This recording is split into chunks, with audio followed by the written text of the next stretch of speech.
Hey everyone, welcome back to my channel. If you're new, my name is Michelle and I post weekly videos about fashion and fitness. Fitness particularly, or my journey and experiment with keto or the carnivore diet. If you haven't subscribed to me, I hope you consider, because I believe that my weekly videos would really benefit those that are keen to look good using fashion, and obviously are thinking of making healthier lifestyle choices that would impact how they feel. So in this context, is really about keto and carnivore. So I hope you would subscribe to me. Notice that my background is a bit different this time. It's because I'm actually in Malaysia right now, in Kuala Lumpur. I don't know why I had to pause to think where I am. This is not where my hometown is, but I used to work here for a few years, and I'm back here just for a short holiday and just to catch up with some of my friends. So in today's video, I would like to talk about food sensitivity after going carnivore. I hear a lot that once you go on a carnivore diet, you become more sensitive to the other foods that you're going to introduce later on. So I think there are a lot of talks around saying that people don't want to take risks to make such drastic change to their diet. They don't want to make any tweaks, because right now they felt like, okay, I can kind of live with what it is right now. Am I really motivated to eliminate everything and just eat meat only? Perhaps people haven't gone to the extreme. So oftentimes what I found out was I do ask some of the friends, would you ever be interested to go on a carnivore diet? And especially after they tell me that they felt like crap, they don't have energy, they're looking for a body recomposition, I would try not to instantly just recommend carnivore diet. But when that conversation comes, I would actually ask them, and they would usually reply me with, but I'm afraid that if I cut out everything and later on when I wanna incorporate back the other non-meat food sources, I will become more sensitive and I cannot tolerate it. So I think that is a very common reason why people don't really want to make such changes to their diet, and because they're afraid of what's going to happen after, and they are maybe not ready or prepared to take on that adaptation phase, and they're just afraid that what if my whole life I can only just eat meat and nothing else? It means there will be no enjoyment in my life at all. So I think that it's understandable.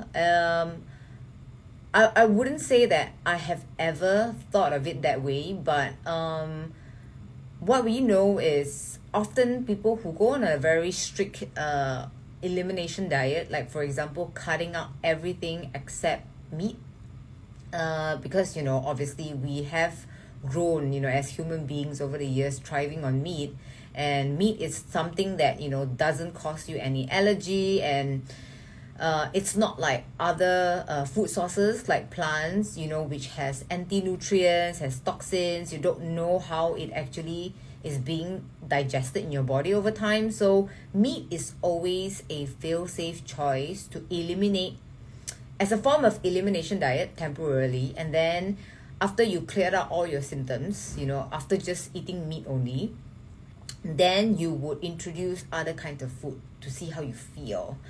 So that's the elimination diet, and people are afraid that after they eliminate, they would change their body entirely and then they will become very sensitive to other food. I think it's not entirely true. I think there's a few things that I want to cover here today without making it too long, because honestly the whole purpose of me doing this video is kind of a rant, because I've been hearing a lot about this, and people talk about carnivore like as if they're sacrificing their entire life, which food is a form of nourishment to our body. I think whatever that has happened to us, with all the processed food, food that are designed to make us addicted, to make us feel good, it's it just has changed the way we as human being perceive how food is supposed to be, as a form of pleasure, as a form of you to get away from being stressed out, as a way to relieve yourself. If you are on that path, it's going to be very unhealthy long term, because you would always rely on food to make yourself feel better temporarily. I guess what I'm trying to say about the elimination diet is that after you go through it, you would feel like you're a superwoman. You would be optimized because you let your body heal and clear out all the toxins that you've built over time from eating like processed food. You become so clear-headed. Your gut healed itself, and everything is working perfect, optimized. You feel like you have energy, which is one of the most important signs. Basically, it's like you detox yourself, right? You feel so clean. And then suddenly with the wrong approach, you introduce some foods that may, trigger you, and then you feel like crap. People have this impression that, oh no, I have F myself because I went through an elimination diet and now I cannot tolerate anything, which is totally untrue. There's actually a way of doing it, obviously. A lot of the carnivore in the community is that they do carnivore not because they want this forever, but some of us are just really, blessed with autoimmune issues, right? That is incurable. You can only manage the symptoms. So, having this lifestyle or this dietary choice, right? It's like you have no choice. So what happens after you do an elimination diet and you actually is more sensitive to other kinds of food? Honestly, just don't eat it. Your body is just telling you that I'm not going to function 100% to its best if you continue to eat like that. So I think our body it's really smart in the sense that it's always trying to signal to us what is not working well. But the sad thing is that the people around us are not self-aware enough to know that apart from their lifestyle choices, apart from like not sleeping early, taking a lot of medication, they don't realize that the fundamental thing of like food is supposed to nourish your body. If you don't eat the right food that is meant for your body to reap the benefits from, purely from convenience, you decide that, the packaged food is so much easier than, eating real food, and that's just going to give you energy. I think it's more than that. So food is something that, like I said, it's a form of nourishment. It's supposed to help your body heal itself. It's supposed to give you the right energy and obviously for you to thrive, for you to function as how you're supposed to as a human being. But people still choose convenience. People still choose to eat food that has, a ton of ingredients that they can't even pronounce. So I made a choice when I went keto 7 or 8 years ago that, I would sacrifice food variety. I would sacrifice convenience. And that's when I went keto, right? The thing is, I really upped my game 2.5 years ago when I went completely strict carnivore. And that is also because my health got worse and I was really, not to say motivated, I was left with no other choice. Because, since I was young, I have been going to the doctors to, try to manage my asthma symptoms. I've always had very sensitive skin. My mom would tell me that, oh, you know what, your grandma has it, I have it, it's normal for you to have it. And I don't blame my family for that, obviously, but I think if I can do something to control it, I would. So when people tell you things like this, that there is no other way for you except, going to the doctor whenever you have a reaction and just take the pill, I've always had it in the back of my head that this is not right. I just had that in my head. It's just, I never really wrapped my head around like, the side effects will really get into me, because sometimes you'll be in such a sad place that you realize that you cannot do certain things because of your health condition. You instantly, think about how the pill is going to just remove that feeling entirely. And then when you go to the doctor, they tell you that, oh, you have autoimmune, eczema is autoimmune, you have to be on steroid medication, those corticosteroids. And then you're like, okay, I'm just going to apply some topical cream and then it's going to go away. And sometimes it gets worse. It really aggravates the eczema even worse. I remember one time that, I have so much scabs and wound on my skin that, I was unable to wear skirts for a while. I had to wear leggings throughout to cover up all the wounds that was around my, back of my knee. And people would wonder oh my gosh, what happened to you? Why did you scratch yourself so much? It's not because I want to, because it is really a response that you get when you have super itchy skin, right? And I'll put on all this creams and then right, doctors would tell you don't use it for more than a few weeks. So that's when you know that, the medication is not good for you, right? And I remember one time that, it was already beyond the duration that I was using that medication. I still had eczema and I was like, can I continue to use it? And the doctor told me that, if you continue to use it, you will thin your skin and then it's going to also seep into your system over time, and that's not going to be healthy. What am I supposed to be doing, And my eczema is still there. So clearly the medication is not helping it.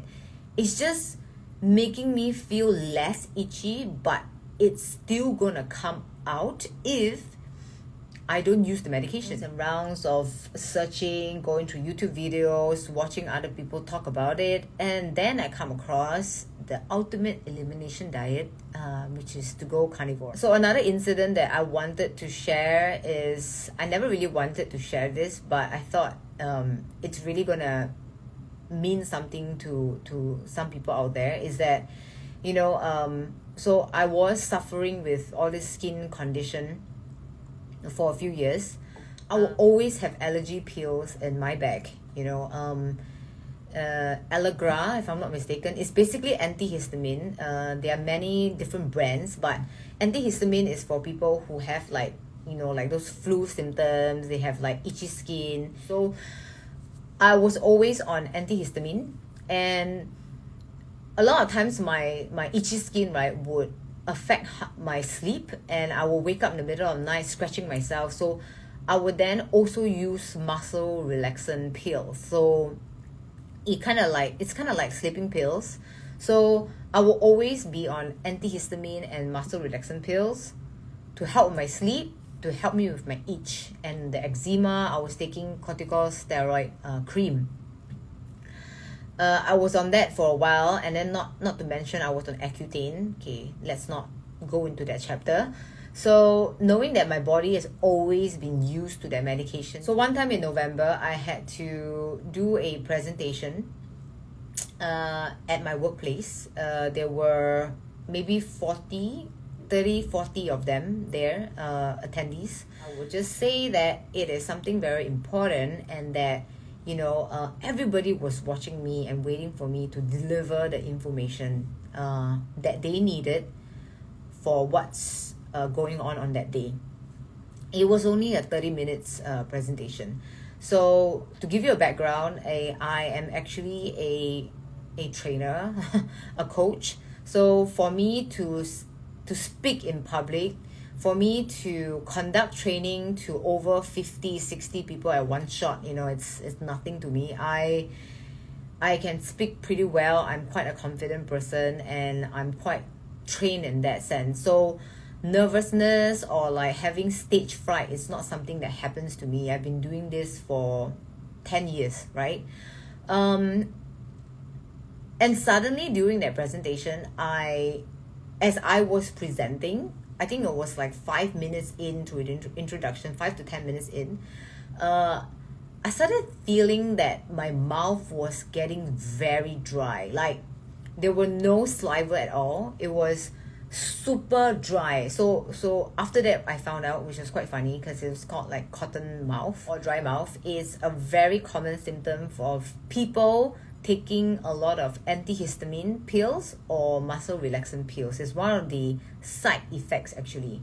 So that happened to me during the presentation, and I couldn't speak at one time that I had to stop, and everyone looked at me and was so shocked at what happened.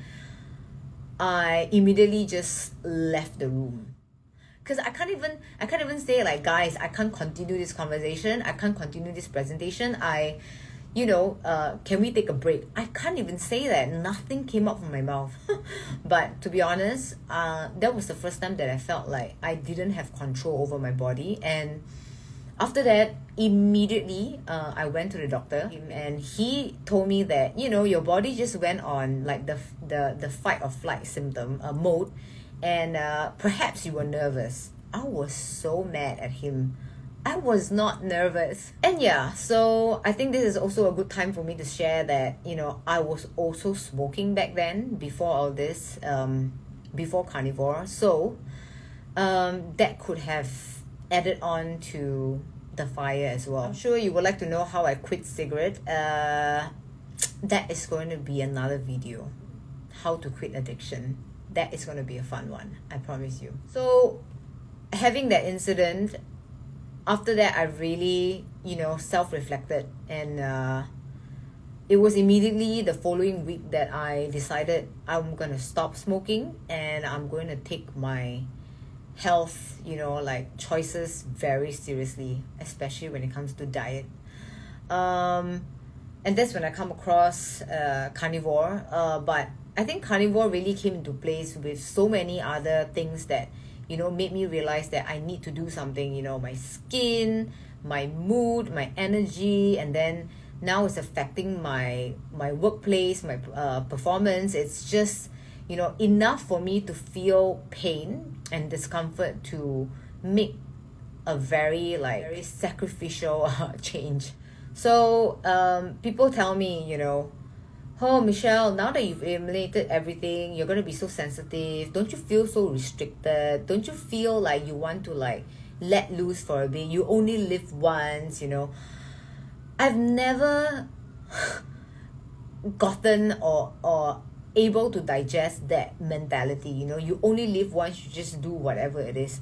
I really wish I could, but my body is not letting me. So all these physical symptoms that I was feeling, it's really not helping me mentally as well. People who say that I'm very restricted, how can I, be restricted if right now, after doing the Carnivore diet, I have more energy, I have mental clarity, I am so much clear-headed. I know what are the decisions I need to make, what are the next steps. I'm able to solve problems better. Whatever that, that is negative or some obstacles that come my way, I'm able to, go through it better. I'm able to accept it and see the positive side of things. And I also need to mention that, before all this, I didn't have all this energy. Yes, I was still going to the gym, but I had tons of coffee, in order for me to really get my ass up and do the things that I was supposed to be doing physically. And I was drinking coffee all day and all evening, Right now, a cup of green tea, I'm good. Is that perfect? Maybe I would try to eliminate it as a whole, but that's me as a person, is that I know that I'm very in tune with how I feel, and I'm not okay with very people might call it minor, oh, you have skin itch, you have a bit of bloating, it's fine, why you make such a big deal about it?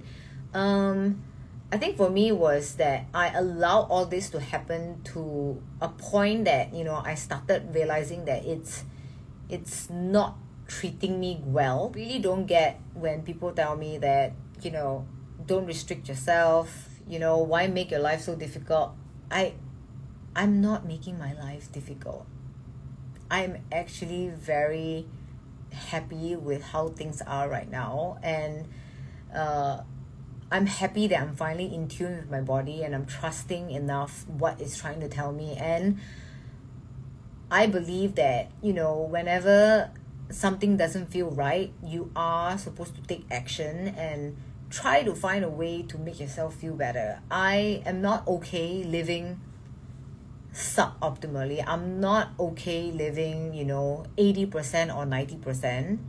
If I can let myself feel 100%, I would, because I know what it has done to me and what are the benefits that I've gotten. So for me to think that, oh, you know what, I want to have variety, I want to I don't know, go out and have a cup of ice cream with my friends just because I won't make them feel like they are different from me.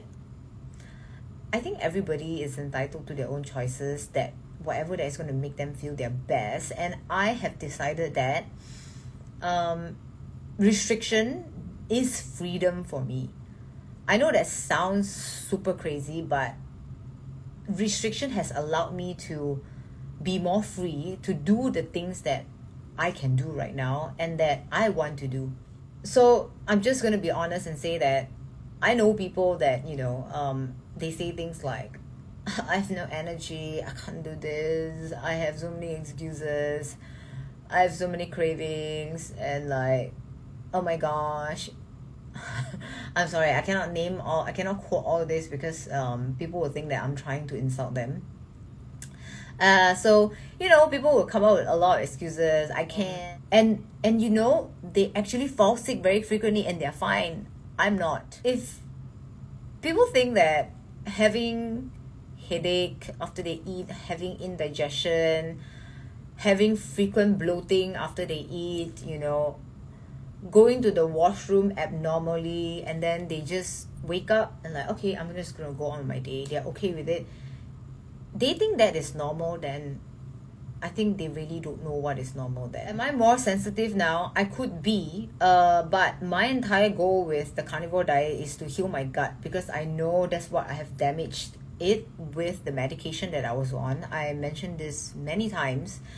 I'm still in my healing journey. As much as I post a lot of victories and success, you know, on my Instagram, it doesn't mean that I wouldn't go through things that, for example, if I eat out, I try to let loose a little, because, you know, sometimes it's normal, you know, you just want to like, hey, I'm just going to try it out and see what happens, you know. And then you still get a bit of trigger. It's like, oh, you know what, I'm not healed yet, maybe I can't. So am I more sensitive now? To be honest, I could be, but I'm totally fine with that. It's all of us, you know, we are so different. And I found my balance, I guess. I know that meat-based has worked well for me. I'm very aware of the benefits. I'm very okay with the cons as well. For example, if I go out to eat, I have to be more meticulous. I have to call the restaurant beforehand. I have to be prepared, you know. So I'm totally fine with that, because that is reality, you know. Me going on a carnivore diet is not long term. So I've mentioned before that I'm using this to heal my gut, because I was on medication a lot before this and my gut has been damaged. I'm not going to come off it at the moment because I'm feeling optimized. So there's no way for me to feel like I need to reintroduce other things to find out whether I'm still sensitive or not, you know. But I would say that my goal is to slowly reintroduce other kinds of food and see how sensitive I am still after healing for a while. I'm going to remain open-minded. At the moment, things are working well. I'm not going to say that, you know, this is really for all. I think you really need to be in tune with your body.